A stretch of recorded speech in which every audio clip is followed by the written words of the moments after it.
Hello everyone, welcome you back to MS alpha classes. तो आइए discuss करते हैं हम आज की क्लास में क्लास 10th मैथ्स के चैप्टर 8 के कुछ इंपॉर्टेंट क्वेश्चन जो बोर्ड एग्जामिनेशन में प्रोबेबली पॉसिबल हैं, या फिर ऐसे क्वेश्चन डिस्कस करेंगे जो कि बोर्ड एग्जामिनेशन में ऑलरेडी आ चुके हैं। तो ऐसे क्वेश्चन की पॉसिबिलिटी बहुत ज्यादा होती है जो प्रीवियस ईयर्स में आए हुए होते हैं। तो जैसा कि हमने एक सीरीज यहां पर कंटिन्यू की हुई है, अभी हमने इससे पहले 7 चैप्टर के बोर्ड एग्जामिनेशन में एक्सपेक्टेड क्वेश्चंस डिस्कस किए थे। आज हम डिस्कस करेंगे चैप्टर 8 के क्वेश्चंस। तो चैप्टर 8 के जो 2 मार्कर क्वेश्चन पॉसिबल हैं वो क्या हो सकते हैं, जैसे कि फर्स्ट क्वेश्चन है इसका, in the given figure if D is mid point of BC find the value of cot y upon cot x. तो ये एक ट्रायंगल है एबीसी जिसमें सी एंगल राइट है और डी बीसी का मिड पॉइंट है। तो यहां से हम पहले कॉट वाई फाइंड करेंगे, फिर कॉट एक्स फाइंड करेंगे और फिर उन वैल्यू को अपॉन में लिख के इसको सिंप्लीफाई करेंगे।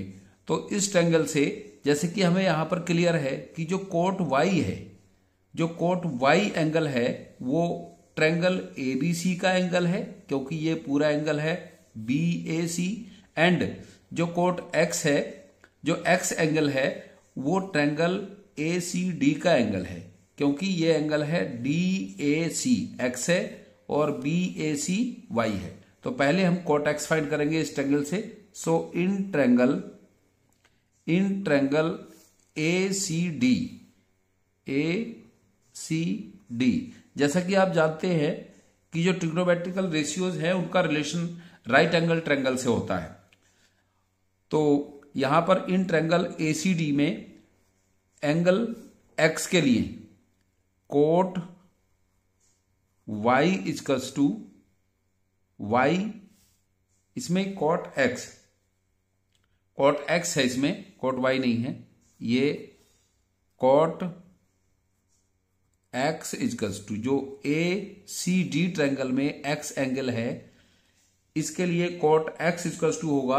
तो कॉट x होता है tan का रेसिप्रोकल होता है, जो tan एंगल होता है, और tan का जो रेशियो होता है साइड्स का वो परपेंडिकुलर अपॉन बेस होता है। साइन के लिए परपेंडिकुलर अपॉन हाइपोटेनिस होता है, कॉस के लिए बेस अपॉन हाइपोटेनिस होता है, और tan के लिए परपेंडिकुलर अपॉन बेस होता है। तो हम यहां पर एक ये फॉर्मूला है इसका जो मैंने बताया था, तो इस फॉर्मूले को भी हम यहां पर लिख के रख सकते हैं जिससे कि हमारे रेशियोज रॉन्ग ना हो।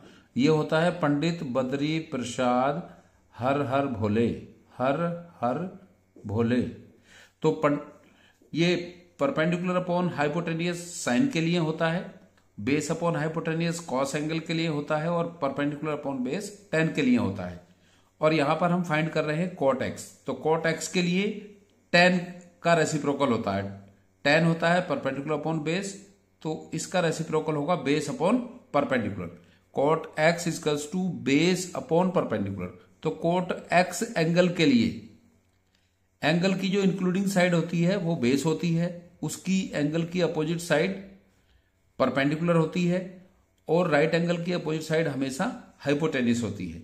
तो कोट एक्स होता है base upon perpendicular, base upon perpendicular. तो कोट एक्स के लिए बेस होगा AC अपॉन परपेंडिकुलर इसका होगा CD, परपेंडिकुलर CD होगा। अब हम फाइंड करेंगे इसी तरह से कॉस y के लिए, कॉट y के लिए, कॉट y के लिए cot y degree equals to होगा कॉट y, क्योंकि BAC ट्रायंगल का एंगल है, तो इसके लिए एंगल A के लिए BC परपेंडिकुलर होगा, AC बेस होगा, और AB इसका हाइपोटेनिस होगा। तो कॉट y भी tan का रेसिप्रोकल होगा, तो इसके लिए भी बेस अपॉन परपेंडिकुलर। तो इसका बेस है AC अपॉन परपेंडिकुलर इसका BC, परपेंडिकुलर BC। अब क्वेश्चन में हमें फाइंड करना है cot y upon cot x। So cot y upon cot x equals to cot y की वैल्यू है AC upon BC, AC upon BC, and cot x की value है AC upon CD, AC upon CD। अब इसको हम divide को multiply में reciprocal करके लिख लेंगे तो ये होगा AC अपॉन BC, और AC अपॉन CD से जब डिवाइड करेंगे तो इसका रेसिप्रोकल हो जाएगा CD अपॉन AC। तो AC से AC कैंसिल आउट हो जाएगा और यहां बचेगा CD अपॉन BC। अब जैसा कि क्वेश्चन में गिवन है CD BC का हाफ होगा, क्योंकि D BC का मिड पॉइंट है तो CD will be half of BC। CD half of BC होगा, या फिर हम कह सकते हैं कि BC CD का ट्वाइस होगा। तो हम कोई भी वैल्यू यहां पर रख सकते हैं, तो ये होगा, इसको हम लिख सकते हैं CD को, CD है हाफ ऑफ BC या BC है ट्वाइस ऑफ CD, तो ऊपर CD और नीचे BC इक्वल्स टू कितना है, twice of CD, 2 into CD। क्यों है, क्योंकि क्वेश्चन में गिवन है D मिड पॉइंट है, तो CD equals to half of BC, या इसको लिख सकते हैं हम BC equals to twice of CD। इसका यूज करके हम यहां पर सॉल्व करेंगे। तो CD से CD कैंसिल हो गया, तो 1/2 cot y upon cot x, cot y upon cot x equals to 1/2 answer होगा इसका। cot y upon cot x equals टू, क्योंकि BC इसका ट्वाइस है। नेक्स्ट क्वेश्चन नंबर 2 है इसका, इवेल्युएट 1/√3 sec 60 माइनस cosec 60। तो इसमें sec 60 और cosec 60 की वैल्यू यहां पर सब्स्टिट्यूट करके हमें यहां पर इनकी वैल्यू रख के और इसका सॉल्यूशन फाइंड करना है, इसको इवेल्युएट करना है। तो क्वेश्चन है 1/√3 sec 60 माइनस cosec 60। तो 1/√3 एज इट इज रहने देंगे, 1/√3